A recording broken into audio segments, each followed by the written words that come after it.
ನಮಸ್ಕಾರ ಸ್ನೇಹಿತರೆ, ಈ ಒಂದು ವಿಡಿಯೋದಲ್ಲಿ ನಾನು ಕಡ್ಡಾಯ ಕನ್ನಡ ಎಕ್ಸಾಮ್ ತಗೊಳ್ಳುವಂಥವ್ರು, ಬರೆಯುವಂಥವ್ರು ಅಥವಾ ಸಾಮಾನ್ಯ ಕನ್ನಡ ಎಕ್ಸಾಮಿಗೆ ಯಾವ ರೀತಿಯಾದಂತಹ ಅಂದ್ರೆ ನೀವು ಪ್ರಿಪರೇಷನ್ ಅನ್ನ ಮಾಡ್ಕೊಳ್ತಾ ಇದ್ದೀರಾ, ಕಡ್ಡಾಯ ಕನ್ನಡ ಇರ್ಬೋದು, ಸಾಮಾನ್ಯ ಕನ್ನಡ ಇರ್ಬೋದು. ಸೊ ಅದಕ್ಕೆ ಯಾವ ಪುಸ್ತಕವನ್ನ ಓದ್ಬೇಕು ಅಂತ ಹೇಳ್ಬಿಟ್ಟು ಬಹಳಷ್ಟು ಗೊಂದಲಗಳಿರತ್ತೆ. ನಾನು ಯಾವ್ದನ್ನ ರೆಫರ್ ಮಾಡಿದ್ರೆ ಉತ್ತಮ ಅಂತ ಹೇಳ್ಕೊಂಡು, ಸೊ ಅದಕ್ಕೆ ನನ್ನ ಹತ್ರ ಇರುವಂತಹ ಒಂದು ಪುಸ್ತಕಗಳ ಬಗ್ಗೆ ನಾನು ತಿಳಿಸ್ತಾ ಇದ್ದೀನಿ. ಹಾಗೆ ಯಾವ್ದು ಓದಿದ್ರೆ ಉತ್ತಮ ಅನ್ನೋದನ್ನ ನಾನು ಹೇಳುವ ಒಂದು ಪ್ರಯತ್ನವನ್ನ ಮಾಡ್ತಾ ಇದ್ದೀನಿ. ಸೊ ಇದನ್ನೇ ಕೊಂಡ್ಕೋಬೇಕು ಅಂತ ಹೇಳ್ಬಿಟ್ಟು ಯಾವುದೇ ಒಂದು ರೂಲ್ಸ್ ಇಲ್ಲ. ನಿಮ್ಮ ಹತ್ರ ಆಲ್ರೆಡಿ ಯಾವ್ದು ಇದೆ ಅದರಲ್ಲೂ ನೀವು ಓದ್ಕೊಂಡು ಹೋಗ್ಬೋದು. ಸೊ ನನ್ನ ಹತ್ರ ಯಾವ್ದಿದೆ ಅದರ ಒಂದು ಪರಿಚಯವನ್ನ ಮಾಡ್ತಾ ಇದ್ದೀನಿ ಅಷ್ಟೇ. ಓಕೆನಾ? ಇನ್ನು ನೋಡಿ, ಇಲ್ಲಿ ಮೊದಲಿಗೆ ಬಂದ್ರೆ ನಮ್ಮ ಸಿರಿಗನ್ನಡ. ಇದು ಯಾವುದು? 8, 9 ಮತ್ತು 10ನೇ ತರಗತಿ ಕರ್ನಾಟಕ ಸರ್ಕಾರದ ಒಂದು ಯಾವ ವಿದ್ಯಾರ್ಥಿಗಳಿಗೋಸ್ಕರ ಕನ್ನಡ ಭಾಷೆಯ ಒಂದು ಪುಸ್ತಕ ಇದೆಯಲ್ಲ, ಅದು ಪ್ರಥಮ ಭಾಷೆ ಕನ್ನಡ. ನೀವು ಆಯ್ದುಕೋಬೇಕಾಗಿದ್ದು ಪ್ರಥಮ ಭಾಷೆ ಕನ್ನಡ. ಇದನ್ನ ಆಯ್ದುಕೋಬೇಕಾಗತ್ತೆ. ಇದರಲ್ಲಿ ಯಾಕೆ ಹೇಳ್ತಾ ಇದ್ದೀನಿ ಅಂತ ಹೇಳಿದ್ರೆ, ನನ್ನ ಹತ್ರ ಈಗ 9 ಮತ್ತು 10ನೇ ತರಗತಿ ಪುಸ್ತಕ ಇದೆ.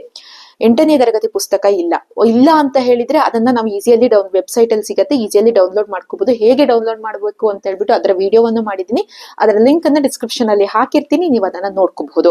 ನೋಡಿ, 8ನೇ ತರಗತಿ ಅಂತ ಇನ್ನು ಪುಸ್ತಕದಲ್ಲಿ ಬಂದ್ರೆ ಇನ್ನು ಬೇಸಿಕ್ ಆಗಿ ಗ್ರಾಮರ್ ಅನ್ನ ತಗೊಂಡು ಹೋಗ್ತಾರೆ. ಸೊ ಇದರಲ್ಲಿ ಸ್ವಲ್ಪ ರಿವಿಷನ್ ಎಲ್ಲ ಇರತ್ತೆ. ನೋಡಿ, ಫಸ್ಟಿಗೆ ಇಲ್ಲಿ ನಾವು ಎರಡನೆಯ ಒಂದು ಭಾಷಾಭ್ಯಾಸ ಅಂತ ಇರುತ್ತೆ. ಆ ಭಾಷಾಭ್ಯಾಸದಲ್ಲಿ ನಮಗೆ ಎಲ್ಲ ಗ್ರಾಮರ್ಗಳು ಬರುತ್ತೆ. ಕ್ರಿಯಾಪದ ಇದೆ ಇದರಲ್ಲಿ. ಅದಾದ್ಮೇಲೆ ಅಕರ್ಮಕ, ಸಕರ್ಮಕ ಧಾತುಗಳ ಬಗ್ಗೆ ಹೇಳಿದ್ದಾರೆ. ಇನ್ನು ಬಹಳಷ್ಟು ನಾನಾ ಕ್ರಿಯಾರ್ಥಗಳ ಬಗ್ಗೆ ಇದೆ. ಸೊ ನಮಗೆ ಯಾವ ಒಂದು ಗ್ರಾಮರ್ನ ಅವಶ್ಯಕತೆ ಇದೆ ಅದೆಲ್ಲವೂ ಎಲ್ಲಿ ಸಿಗತ್ತೆ? ಈ ಒಂದು ಪಠ್ಯ ಪುಸ್ತಕದಲ್ಲಿ ನಮಗೆ ಸಿಗತ್ತೆ. ಕಾಲಗಳ ಬಗ್ಗೆ ಸಿಗತ್ತೆ. ಓಕೆನಾ? ಕಾಲಗಳ ಬಗ್ಗೆ ಇದೆ. ಅದಾದ ನಂತರದಲ್ಲಿ ಸಮಾಸಗಳು ಇರತ್ತೆ, ಸಂಧಿಗಳು ಇದೆ, ಛಂದಸ್ಸಿದೆ, ಆಮೇಲೆ ವೃತ್ತಗಳು, ಅಲಂಕಾರಗಳು, ಇವೆಲ್ಲವೂ ಸಹ ಏನು ಅಂತ ಹೇಳಿದ್ರೆ ನಮಗೆ ಈ ಒಂದು ಪುಸ್ತಕದಲ್ಲಿ ನಮಗೆ ಯಾವ ಗ್ರಾಮರ್ ಪುಸ್ತಕವನ್ನು ನಾವು ರೆಫರ್ ಮಾಡೋ ಒಂದು ಅವಶ್ಯಕತೆ ಇರಲ್ಲ. ಎಲ್ಲವೂ ನಮಗೆ ಇದರಲ್ಲಿ ಸಿಗತ್ತೆ, ಉದಾಹರಣೆ ಸಹಿತವಾಗಿ ವಿತ್ ಎಕ್ಸ್ಪ್ಲನೇಷನ್ ಅನ್ನೋದು ಇರತ್ತೆ. ಓಕೆನಾ? ಇನ್ನು ನೋಡಿ, ಷಟ್ಪದಿಗಳಿದೆ, ವಾದಕ ಷಟ್ಪದಿ ಇದೆ. ಇಷ್ಟು ನೀಟಾಗಿ ಅವ್ರು ನೋಡಿ ಗಣ ವಿಂಗಡಣೆ ಮಾಡಿ ಪ್ರಸ್ತಾರವನ್ನು ಸಹ ಇಲ್ಲಿ ಹಾಕಿದ್ದಾರೆ. ಎಷ್ಟು ನೀಟಾಗಿ ಈ ಎಕ್ಸ್ಪ್ಲನೇಷನ್, ಎಷ್ಟು ಒಂದು ಬೇರೆ ಯಾವುದೋ ಒಂದು ಪುಸ್ತಕದಲ್ಲಿ ಇರುವಾಗ ಇಷ್ಟು ನೀಟಾಗಿ ಎಕ್ಸ್ಪ್ಲನೇಷನ್ ಮತ್ತೆ ಅರ್ಥವಾಗುವ ರೀತಿಯಲ್ಲಿ ಸರಳವಾದ ಭಾಷೆ ಅಂದ್ರೆ ಸರಳವಾದ ಪದಗಳನ್ನ ಬಳಸಿ ಅವರು ಕೊಟ್ಟಿದ್ದಾರೆ. ಅದಾದ ನಂತರ ಇನ್ನು 10th ಬುಕ್ ಅಲ್ಲೂ ಅಷ್ಟೇ ಇದೇ ರೀತಿಯಾಗಿ ಇರತ್ತೆ. ಮತ್ತೆ ಇದರಲ್ಲಿ ಪದಗಳ ಅರ್ಥಗಳು ನಿಮಗೆ ಸಿಗತ್ತೆ. ನೋಡಿ,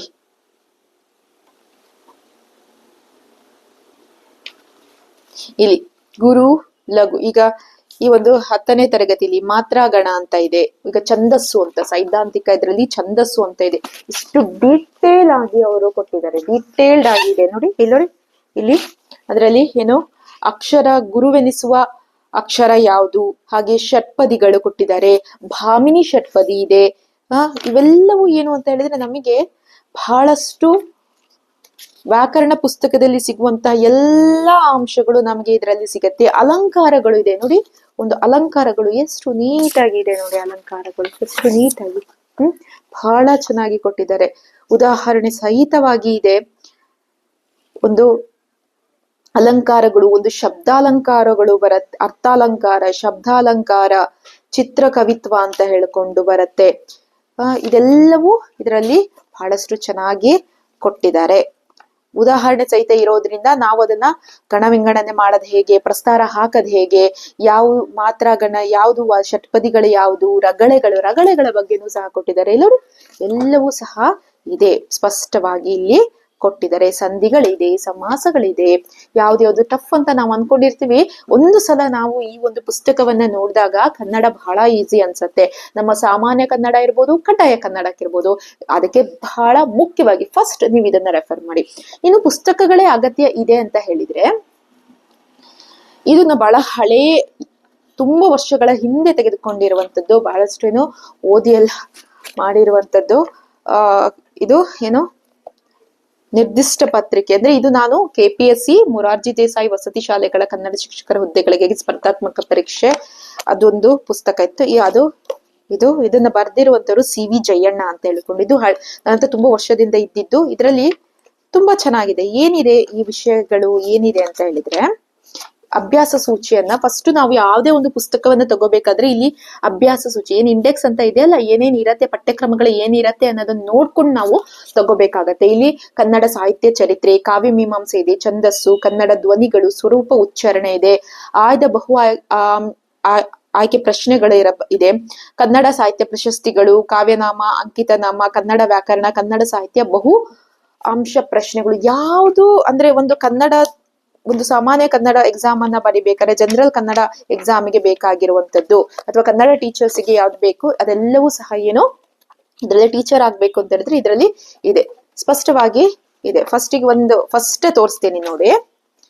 ಹಳೆಗನ್ನಡ ಅಂತ ಹೇಳ್ಕೊಂಡಿದೆ, ಇದರಲ್ಲಿ ಎಲ್ಲದೂ ಇದೆ. ಕವಿರಾಜ ಮಾರ್ಗ ಇದೆ, ಒಡ್ಡಾರಾಧನೆ ಇದೆ, ಹಾಗೆಯೇ ಪಂಪ, ಕವಿ ಚಕ್ರವರ್ತಿ ರನ್ನದ ಬಗ್ಗೆ ಇದೆ, ಉಭಯ ಚಕ್ರವರ್ತಿ ಪೊನ್ನನ ಬಗ್ಗೆ ಇದೆ, ಮೊದಲು ನಾಗವರ್ಮ, ಆಮೇಲೆ ನಡುಗನ್ನಡ ಕಾಲ ಬರುತ್ತೆ, ಎಲ್ಲದೂ ಸಹ ಇದೆ. ಎಲ್ಲದೂ ತುಂಬಾ ಸ್ಪಷ್ಟವಾಗಿ ನೀಟಾಗಿ ಇದೆ ನೋಡಿ.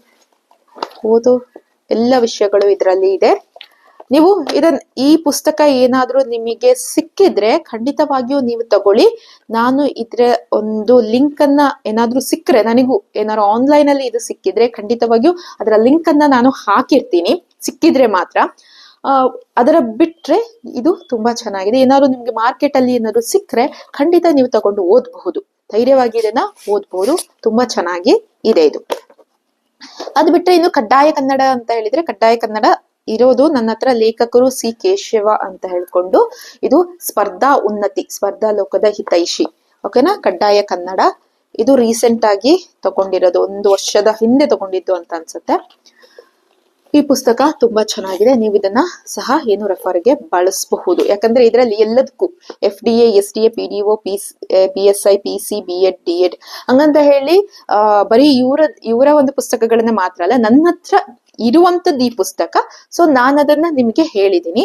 ನಿಮ್ಮ ಹತ್ರ ಇಲ್ಲ ಅಂತ ಹೇಳಿದ್ರೆ ನೀವು ಇದನ್ನ ತಗೋಬಹುದು, ಖಂಡಿತವಾಗಿಯೂ ಚೆನ್ನಾಗಿದೆ, ನೀವು ಅದನ್ನ ತಗೋಬಹುದು. ಏನಿದೆ ಅಂತ ಹೇಳಿದ್ರೆ ಇದರಲ್ಲಿ ಪಠ್ಯಕ್ರಮದಲ್ಲಿ ನೋಡಿ ಹೇಳ್ಬಿಡ್ತೀನಿ.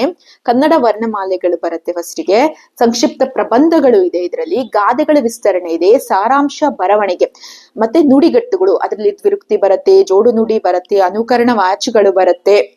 ಹೀಗೆ ಎಲ್ಲವೂ ಬಿಡಿಸಿ ಬರೆಯೋದು, ದೇಶ ತತ್ಸಮ ತದ್ಭವ, ಅದಾದ್ಮೇಲೆ ದೇಶೀಯ ಮತ್ತು ಅನ್ಯ ದೇಶೀಯ ಪದಗಳು ಬರುತ್ತೆ. ಆಮೇಲೆ ಕವಿಗಳ ಪೂರ್ಣ ಹೆಸರು, ಕವಿಗಳು ಮತ್ತು ಕಾವ್ಯನಾಮಗಳು, ವಚನಕಾರರು, ಅಂಕಿತನಾಮ, ಇದೆಲ್ಲನೂ ಇದೆ. ಇದರಲ್ಲಿ ಏನಿದೆ ಎಲ್ಲದನ್ನು ನಾನು ಹೇಳಿದ್ದೀನಿ, ಎಲ್ಲನೂ ಇದೆ ಇದರಲ್ಲಿ. ಬೇಕಾದ್ರೆ ಇದರ ಒಂದು ಸ್ಕ್ರೀನ್ ಶಾಟ್ ಅನ್ನ ತೆಗೆದು ಸಹ ನಾನು ಹಾಕಿರ್ತೀನಿ ನಿಮ್ಗೆ. ಸೊ ಲೇಖಕರು ಬಂದ್ಬಿಟ್ಟು ಯಾರು, ಲೇಖಕರು C ಕೇಶವ ಅಂತ ಹೇಳ್ಕೊಂಡು, ಸೊ ಅವರ ಒಂದು ಪುಸ್ತಕ ಇದೆ, ಚೆನ್ನಾಗಿದೆ, ಎಲ್ಲದೂ ಇದೆ.